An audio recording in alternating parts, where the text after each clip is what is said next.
தாய்மானின் கடைசி பரிசு. அமைதியான பசுமையான காட்டின் நடுவே லிலா என்ற தாய்மான் மற்றும் மானின் சிறிய குட்டி என்ற ருவியும் வாழ்ந்து வந்தார்கள். ருவி பிறந்த நாளிலிருந்தே பலவீனமாக இருந்தாலும் தாயின் அன்புதான் அவனை தினமும் உயிரோடு தாங்கி பிடிக்கிறது. லிலா காலை முதலே தனது குட்டிக்காக உணவு தேடி ஓடுவாள். எனக்கு உணவு கிடைக்கவில்லை என்றாலும் பரவேல்லை, தனது குட்டிக்காக உணவை தேடி ஓடும். ருவி சிரித்தால் லிலாவின் கண்களில் ஒளி மீண்டும் பிறந்தது. தாயின் அன்பு அவனுக்கு புயலின் நடுவிலும் பாதுகாப்பான ஒரு கூடு போல இருக்கிறது. மாலையில் காடு திடீரென கருமேகங்களால் மூடப்பட்டு பலத்த காற்று மரங்களை ஆட்டத் தொடங்கியது செய்தது. உடனே லிலா அவனை தன் உடலால் சுற்றி அணைத்துக்கொண்டு, என்னுடனே இரு மகனே, நான் இருக்கிறேன் மகனே, நான் இருக்கிறேன் என்று மெதுவாக தாய்மான் சொன்னது. மழை கொட்டிக்கொண்டே இருந்தது. காடு இருட்டாகி போனது. ஆனால் லிலா ருவியை விடவில்லை. தன் உடலின் சூட்டை பகிர்ந்து அந்த நொடியில் உள்ள உலகம் ருவியை பாதுகாப்பது மட்டுமே என்று தாய்மான் முடிவெடுத்தது.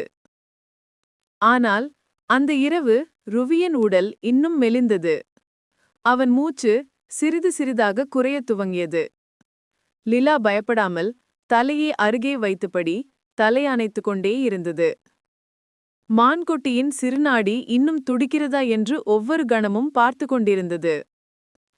பனித்துளி நிறைந்த இரவு நீண்டது. மெதுவாக வானம் வெளிச்சம் திறக்கிறது.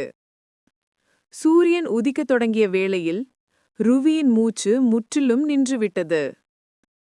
லிலா அசையாமல் நின்றாள். உலகம் திடீரென அமைதியாகிவிட்டது போல. பறவைகள் கூட அந்த துயரத்தை உணர்ந்தபடி மௌனமானன.